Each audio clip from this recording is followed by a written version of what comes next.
Gemini, the week of August 19th to August 25th carries a very specific invitation through Three of Wands.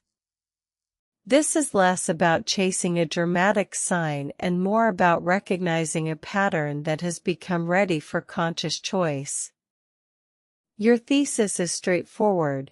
The horizon expands more safely when the place you are standing can actually support the future you want. The challenge lives in the space between expansion versus escape. If you can recognize that difference in real time, you will have something more useful than certainty about the future.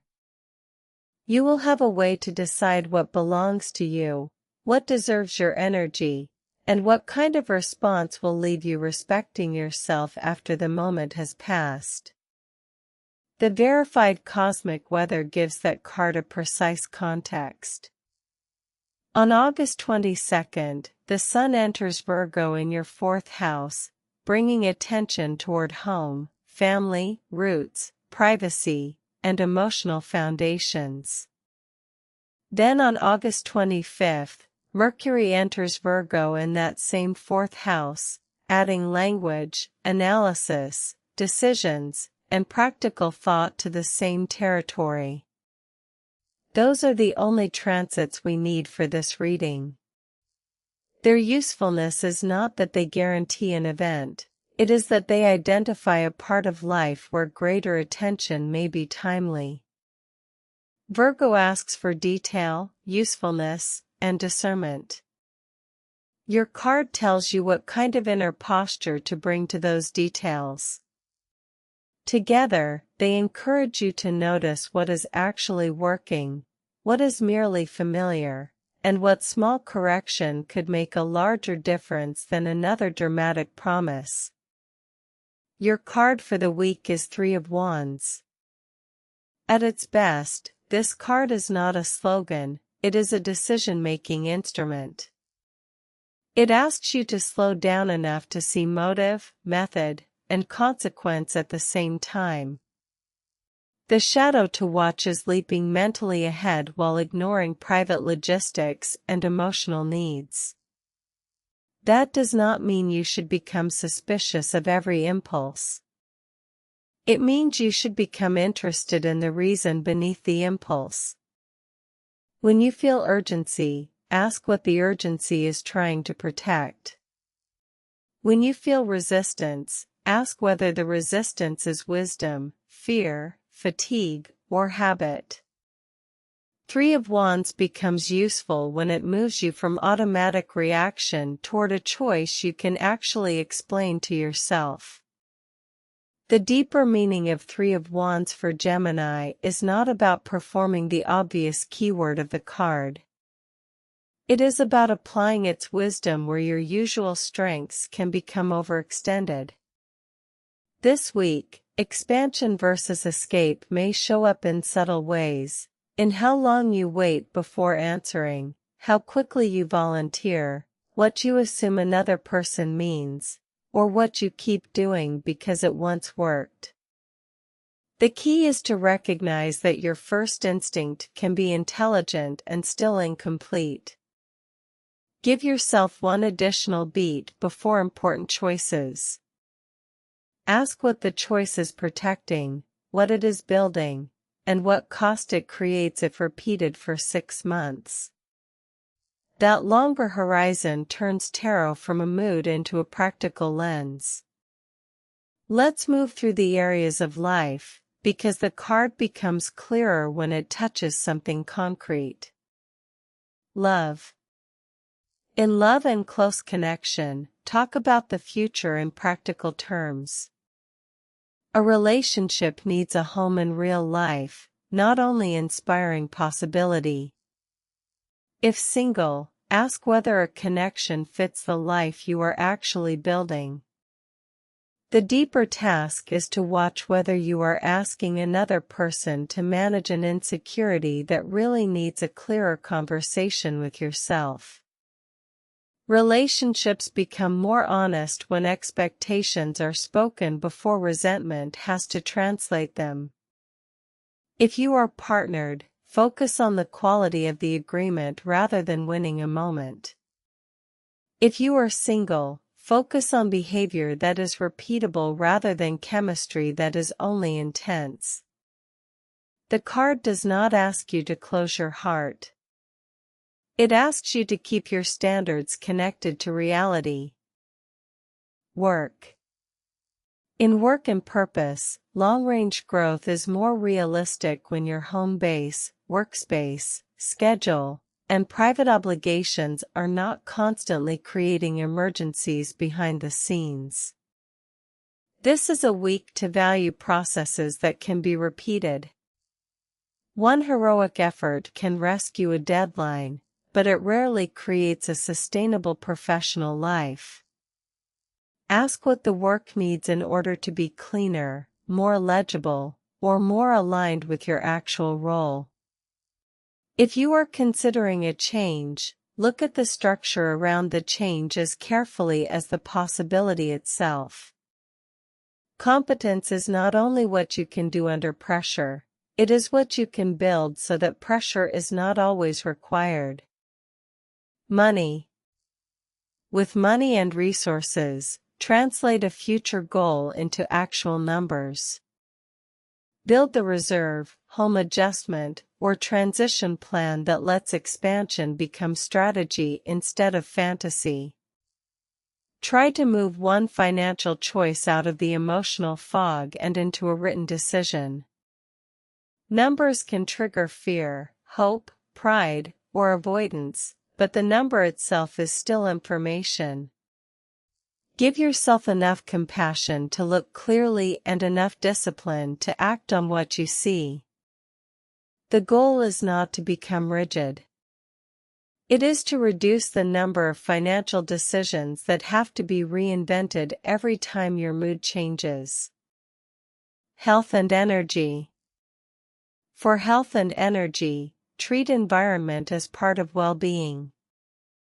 Create one private place where your nervous system does not have to perform, multitask, or remain socially available.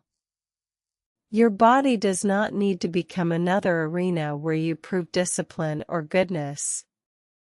Treat signals as information. Notice which practices actually restore capacity and which only create the feeling that you are being productive about your well-being. Sustainable care usually looks less dramatic than a reset. It looks like choices you can repeat even when the week becomes inconvenient. There is also a psychological layer worth naming. For Gemini, the week may expose how quickly you equate familiarity with safety. Three of Wands interrupts that reflex by asking whether the familiar response still produces the result you want. You do not need to reject your natural style. You need to become more selective about when it is useful. This is where the distinction between expansion versus escape becomes practical. The mature choice may feel less dramatic because it does not need to prove anything in the moment. It may simply create less cleanup tomorrow. Pay attention to that. Peace after a decision is useful information. Now let's walk through the week day by day. These are reflection points, not predictions about fixed events. Wednesday. Name the horizon in one plain sentence so that you know what you are preparing for. Do not force a major conclusion from one moment. Use the day to observe the pattern and make the next reasonable choice. Thursday. Fix one small home or logistical irritation you have normalized. Do not force a major conclusion from one moment. Use the day to observe the pattern and make the next reasonable choice. Friday. Have a future-oriented conversation with someone whose choices affect your private life. Do not force a major conclusion from one moment. Use the day to observe the pattern and make the next reasonable choice. Saturday. The Sun enters Virgo in your fourth house. Let home and emotional infrastructure become part of the plan rather than background noise. Do not force a major conclusion from one moment. Use the day to observe the pattern and make the next reasonable choice. Sunday. Separate nostalgia from belonging. Familiar does not always mean supportive. Do not force a major conclusion from one moment. Use the day to observe the pattern and make the next reasonable choice. Monday. Prepare quietly instead of announcing a plan before its foundation exists. Do not force a major conclusion from one moment. Use the day to observe the pattern and make the next reasonable choice. Tuesday. Mercury enters Virgo in your fourth house. Put your needs at home into specific language, boundaries, or logistics. Do not force a major conclusion from one moment. Use the day to observe the pattern and make the next reasonable choice. Before we close, here are exactly 3 journal prompts for the week. Prompt 1. What future am I imagining, and what kind of home base would genuinely support it? Prompt 2. Which family or home pattern am I treating as permanent simply because it is familiar? Prompt 3. What preparation would make expansion feel less like escape and more like growth? Your weekly guidance is a concrete assignment, not another idea to admire. Make a horizon at home map. On the left side of a page, write 3 concrete statements about the future you want 6 months from now. On the right, list the home, emotional, and logistical conditions that future would need. Circle one condition you can improve this week and complete that action before adding a new expansion goal. The purpose is to create evidence. By the end of the week, you should be able to point to one behavior that changed because you understood the card differently. Keep the exercise small enough to finish. A completed experiment teaches you more than an ambitious ritual you abandon halfway through.